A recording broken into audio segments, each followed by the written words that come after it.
Starting a car review with a locked-off front three-quarter shot is predictable. Having the host walk in and gesticulate authoritatively, predictable. Doing a Porsche 911 review that's filled with praise, predictable.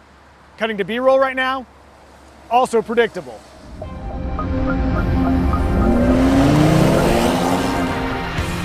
You get the point. Much of life is predictable, but that doesn't mean it has to be boring.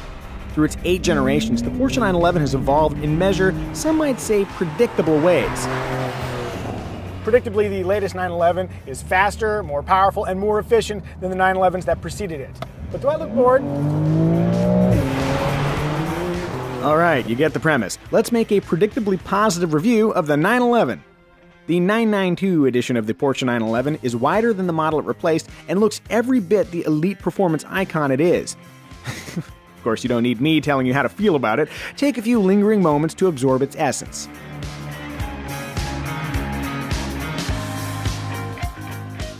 Inside, there's also plenty to appreciate. Ooh, look, toggles! Man, are they knurled. That tactile interest extends throughout the cabin. It happens here on the climate control levers, the drive selector, the little starter nodule. Oh, wait, no. Turn off. All the buttons have a clicky, positive feel. Right over here. Ooh, that's nice. Even the door pull, it's got more heft than you expect. There is gravitas embedded into every inch of this car. Skewing pragmatic for a moment, the front trunk provides a cozy 4.6 cubic feet.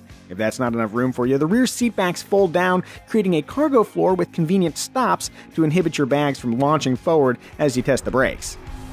Flipped up, those are technically seats. In the spirit of curiosity, let me climb aboard somehow.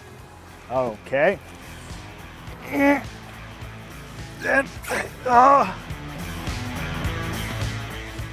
a little tight. Let's see how the legroom is. It doesn't work. Yeah, keep going. Oh, that got it. It's gone from supremely uncomfortable to merely uncomfortable. But I am in a 911, so it's not all bad. Sitting up front is a much better idea, especially with our car's optional 18-way sport seats. Incredible lumbar support, stellar lateral support that doesn't impede my arms' movements. If I were to spec my own 911, these would be on the roster. Now beat it, it's raining. I'm closing the door. Sorry, Mike. Interestingly, our Carrera S test car only came with 3 options. Besides those sweet seats, the other 2 are rear-wheel steering for added low-speed agility and improved high-speed stability, plus a sport package that merges a PASM sport suspension and a sport chrono package. Those options exist solely to enhance driving joy. Let's put them to good use.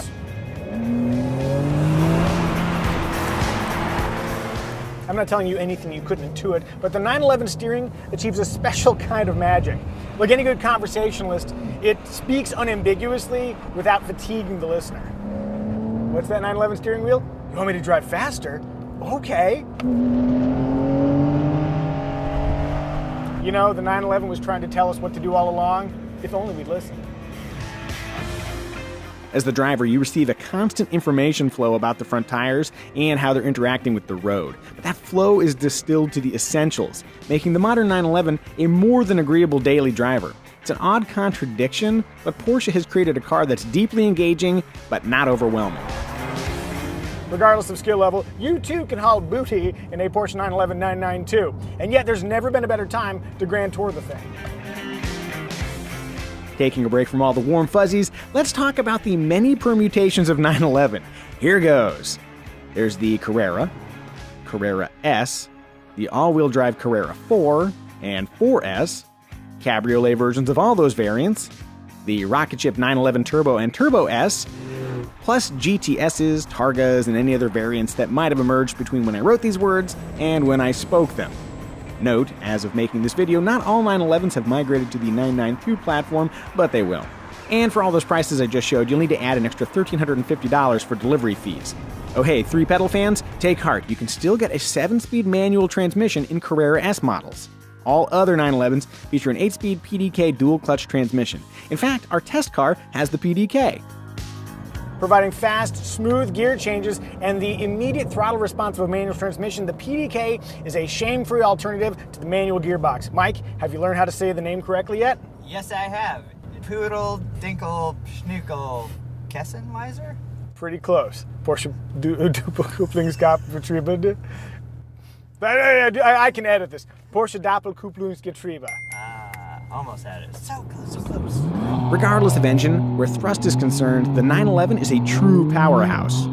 This is merely a Carrera S, but watch how she launch controls. By the way, you don't have to do any setup. You just put this over in Sport Plus mode, brake pedal, gas, release. Oh boy. Wow.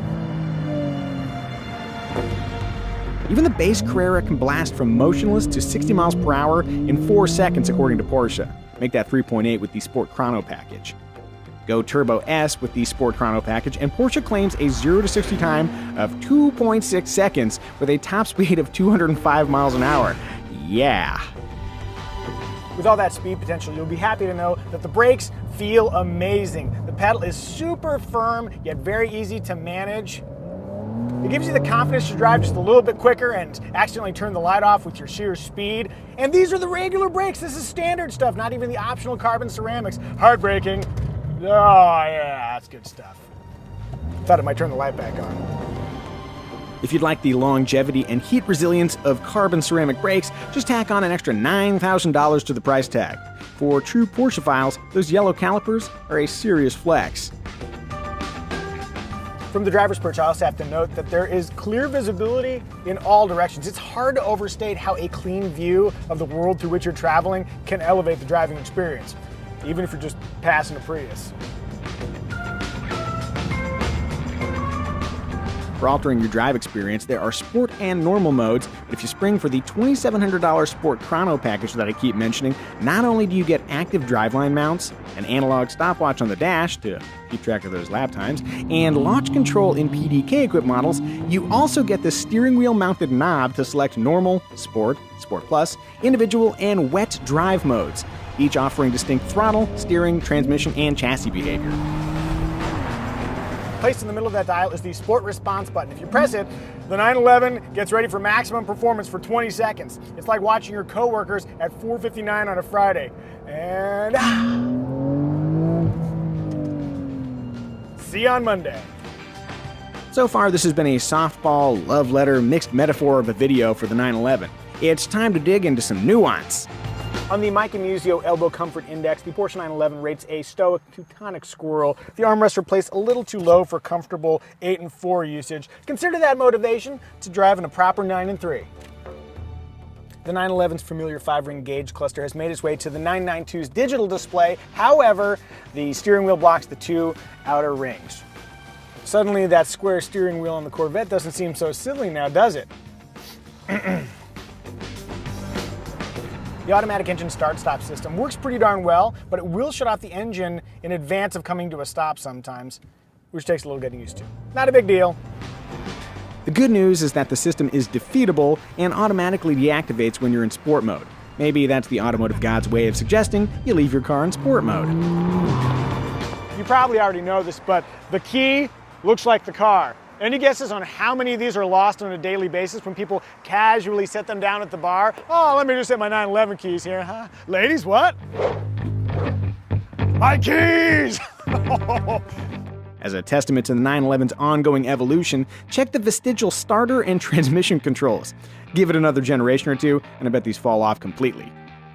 While tiny, I like the drive selector's movement. It has a 2D tent option that allows you to quickly go from reverse to, it's more elegant when I do it correctly, but you can go straight from reverse to drive or drive to reverse if you need to, and one detent helps you get to neutral very simply. Nifty. Less nifty is the absurd lack of standard smart key access. At the risk of sounding dramatic, I am offended that our Carrera S's base price of $113,000 does not include smart key access. I have to reach into my pocket and push this unlock button and then get inside. That doesn't sound like that big of a deal. However, once I'm in here, the car knows I'm in here because you've got this weird little key-like thing that's not a key to turn on the car. You know I'm here, 911. Why are you squeezing me, man?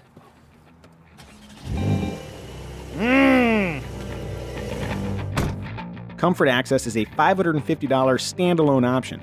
Offended or not, I definitely add it to my option sheet. And as a percentage of total price, $550 is barely a rounding error. Okay, I've calmed down. I also have to mention the 911's weirdly jazzy startup chime. Ooh, ooh, ooh, girl, I'm driving my 911, girl. Musicians, help me out. Is that a major seventh? What is that? Ooh, subscribe to KBB's channel, please, girl. That reminds me of my mandolin duet with the Panamera seatbelt warning. I'm not sure who's designing Porsche's sound library, but I bet they love their job. Lastly, versus some of Porsche's previous products, the latest 911 has a simplified interior I dig. Makes me glad the era of the button farm has passed. I'll also mention that the black plastic trim near the gear selector seems prone to scratching, and no, I did not cause that scratch. Keep it quote-unquote simple, and a base Carrera includes heated seats, 2-zone climate control, an 8-speaker audio system, and a 10.9-inch infotainment display.